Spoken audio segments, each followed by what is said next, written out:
I'm here with marketing strategist from San Diego State University, Miro Kopic. He's also the co-founder of Bottom Line Marketing. Thanks very much for being here. Let's talk a little bit about Brexit. There's a possibility of a deal that's big for England, but what does it mean for us on this side of the pond? Well, for us, it could mean if the deal passes that the UK can actually trade directly, do a trade agreement with the United States, which is great for the UK and potentially for the United States. But more importantly, in the case of Brexit, it's a very challenging situation. They did strike an agreement. It goes to Parliament on Saturday. It's essentially the exact same agreement that Parliament has defeated 3 times already. There's one little provision about Northern Ireland that allows the border between Northern Ireland and the Republic of Ireland to be part of the EU. If the vote is yes, what happens? First and foremost, the UK comes out of the EU.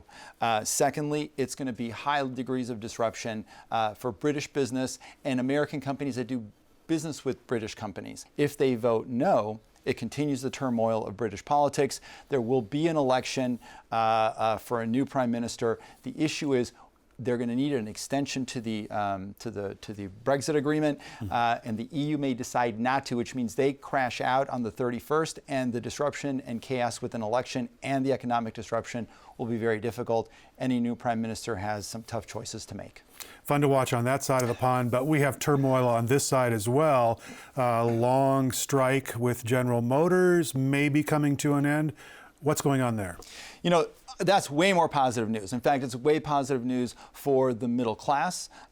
Wage increases have been kind of muted, but although they have been for the first time in a couple of years. But this contract that the UAW struck with General Motors is a big win for their workers. 50,000 workers went on strike for 31 days. It was the longest strike in 20 years, and it's the largest strike in terms of number of workers since the 2007 GM strike, but that only lasted 3 days. GM workers really took large pay cuts during the bankruptcy of General Motors in 2009. They made a lot of concessions, and so this is their opportunity to get some of that back. The one concession the UAW gave to GM is going to close 3 plants overall.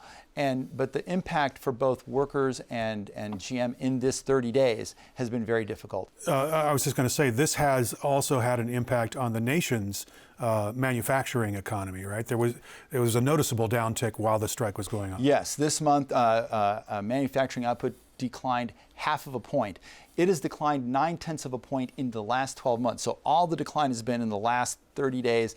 Almost all of it is due to General Motors. Finally, GM makes cars, and running those cars has become more expensive, right? Price of gas really up there. Is it coming back down? You know, the price of gas kind of has gone up almost 60 cents in the last 2.5, 3 weeks. It peaked last week. It came down 5 cents this past week. Experts say they'll be down till about $4 a gallon by Halloween.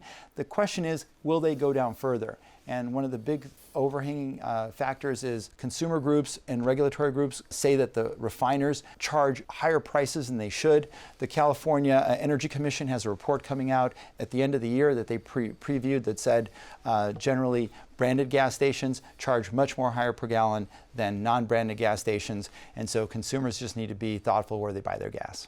Miro Kopic, San Diego State University, and Bottom Line Marketing. Thanks for joining us. Thanks, Eric.